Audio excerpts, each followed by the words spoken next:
بسم الله الرحمن الرحيم.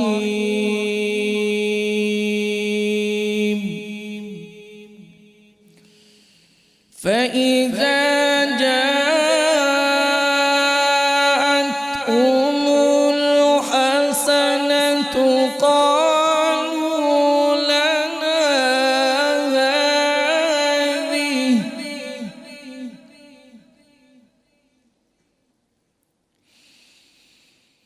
وإن تصبهم سيئة يطيروا بموسى ومن معه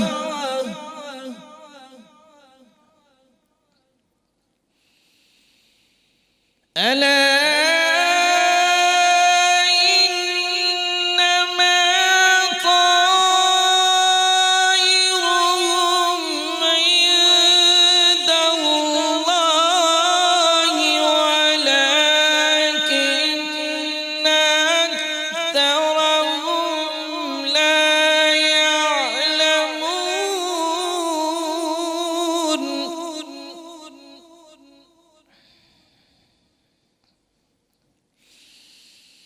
وقالوا مهما تأتنا به من آية لتسحرنا بها فما نحن لك بمؤمنين.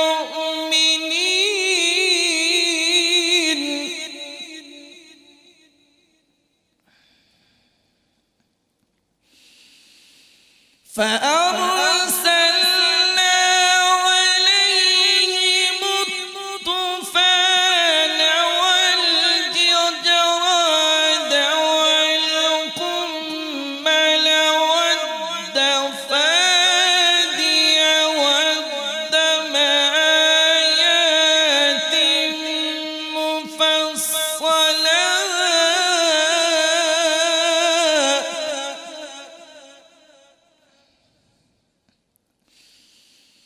والقمل والضفادع والدم آيات مفصلات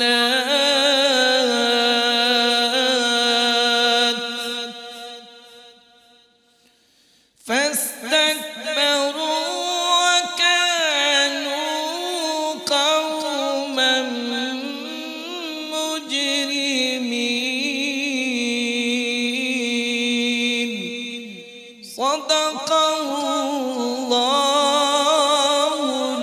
العظيم.